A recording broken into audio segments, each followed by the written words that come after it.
What a remarkable week we have ahead of us. Dwayne Adam and I have been doing this since 2000, so we've done a lot of election weeks, including that most stressful week and month and 2 months in 2000, the year of the hanging Chad. So we'll get through it. My voice is a little bit challenged.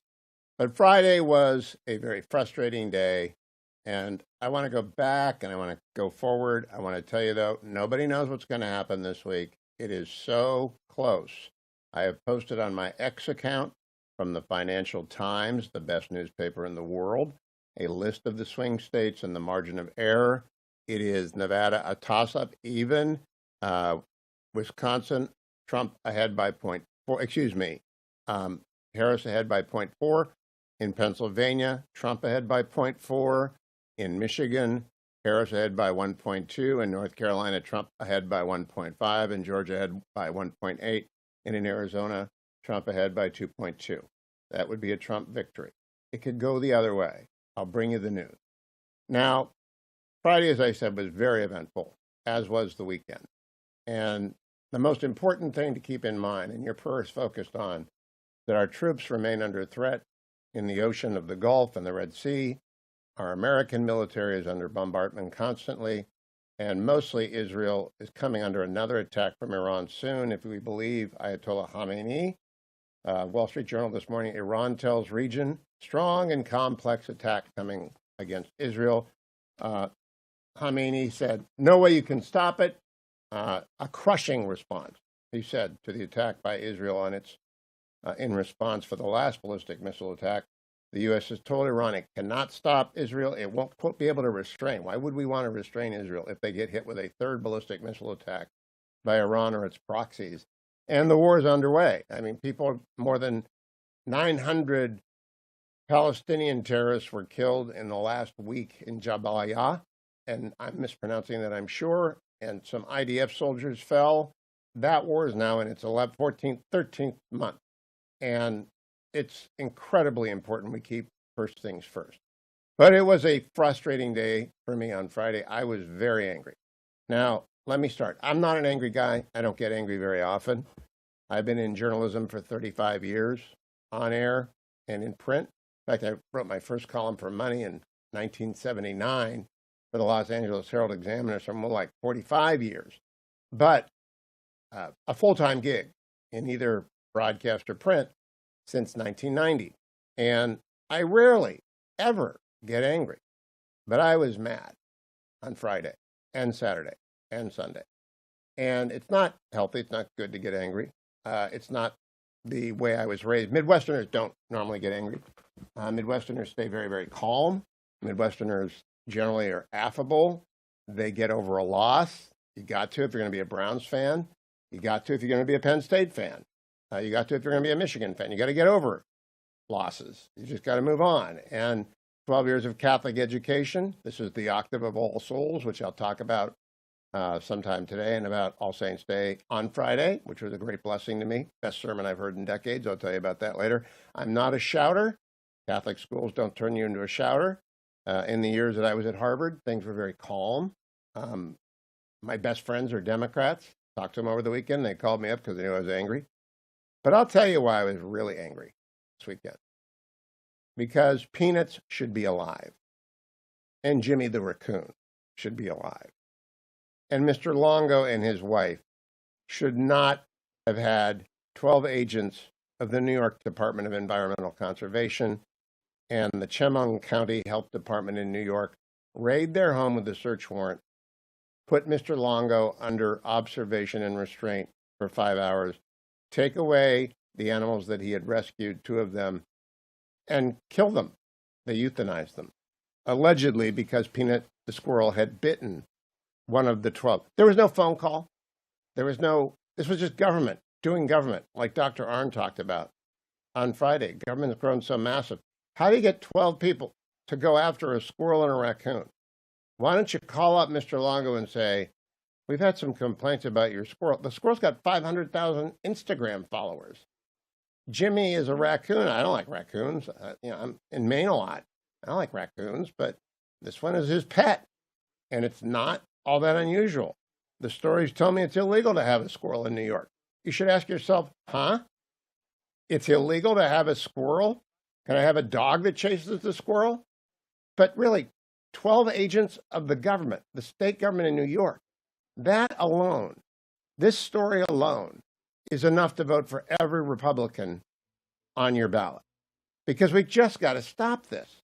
They came on a Friday day. That's because it's a news cycle day that no one's going to notice anything.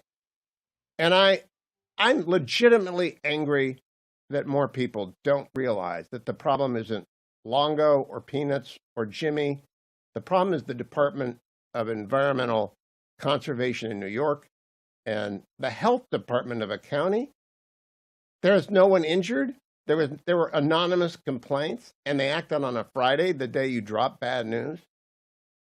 Now another thing happened on Friday they just want to talk about briefly. I've been doing this for 30 years. All right, 1990, I started on the radio. I do not talk negatively about past colleagues, and I will not do that. On Friday, I quit the Washington Post, and some of you will know that. But I want to make sure you understand. Thank you to all of you who've texted me and posted me and sent me your kudos. Thank you, Elon Musk. Thank you, President Trump, everybody who's said something or anything else.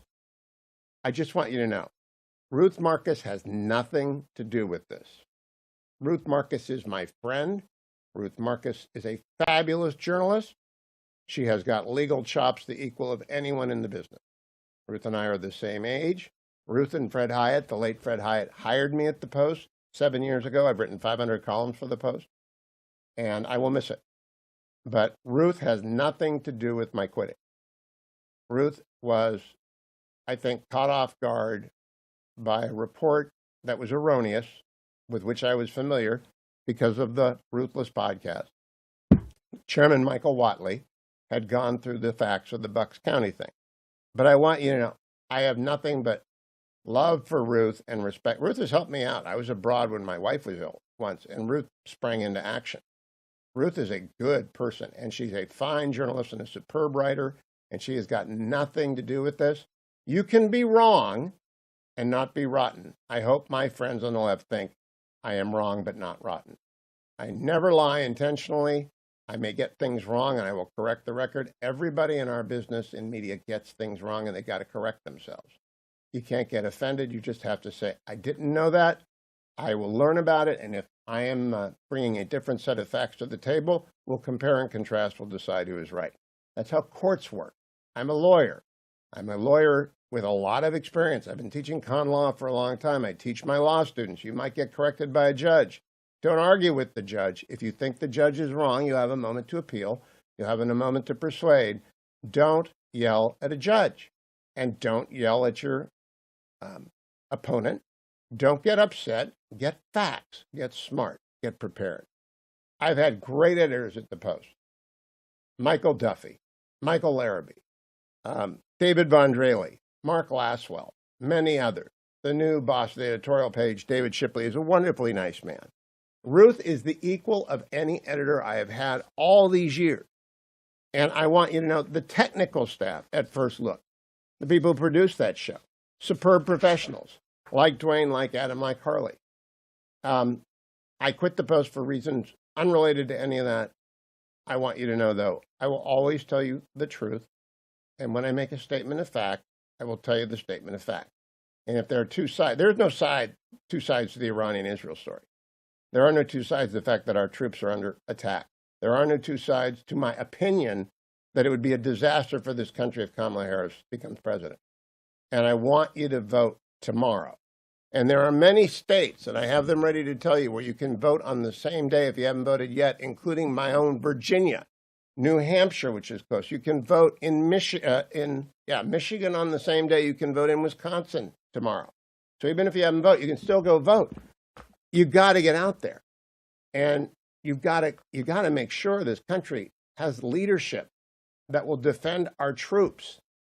I always vote based on commander-in-chief quality. That's just me. That because it comes down to who is in charge when 9/11 happens. And I thank God George W. Bush was, and not a very nice man, Al Gore, but he wasn't up to 9/11. W was. And I'm so glad Ronald Reagan was there when the Soviet Union wanted us to disarm and the nuclear freeze movement was. I'm so proud to have worked for Ronald Reagan. I'm here to tell you, presidents matter. in moments when dictators threaten the world. It's why FDR mattered. It's why Truman mattered. It's why we've got to have Donald Trump back in the White House on this eve of World War III, which I hope doesn't happen, but Iran is threatening. You've got to vote tomorrow with the most important things in mind. President Trump is tested and ready. Vice President Harris is not tested, not ready, and should not be our commander-in-chief.